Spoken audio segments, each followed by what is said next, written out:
தேவன் தம்முடைய ஒரே பேரான குமாரனை விசுவாசிக்கிறவன் எவனோ அவன் கெட்டு போகாமல் நித்திய ஜீவனை அடையும்படி உலகத்தில் இவ்வளவாய் அன்பு கூர்ந்தார். இந்த நாளில் கூட பாருங்கள், அவர் பார்த்தீங்கன்னா அநேக தீர்க்கதரிசிகளை அனுப்பினார். அநேக பேர் எழுப்பி கூட ஜனங்க வணங்கா கழுத்துள்ளவர்களாக இருந்து தன் பாவத்தில் தன்னை உருவ குத்தி கொண்டிருந்தார்கள்.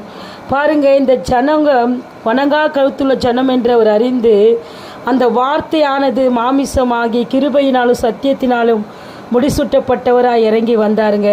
அவர் வந்த ஒரே ஒரு நோக்கம், நம் பாவங்களுக்காக அக்கிரமங்களுக்காக சிலுவையில் தன் ஜீவனை கொடுத்து தன் அன்பை வெளிப்படுத்தின ஒரே தெய்வம் இயேசு கிறிஸ்து. அவர் அன்புக்கு ஈடாக இந்த உலகத்தில் எதுவுமே கிடையாது.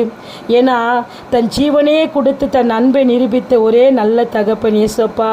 அவரை உண்மையாக நேசிக்கும் போது உங்கள் வாழ்க்கையில் எல்லா நன்மைகளை கர்த்தர் வாழ்க்கையில் செய்து முடிப்பார். இந்த சேனல் அநேகருக்கு ஷேர் பண்ணுங்கள், ஊழியமாக செய்யுங்க. God bless you.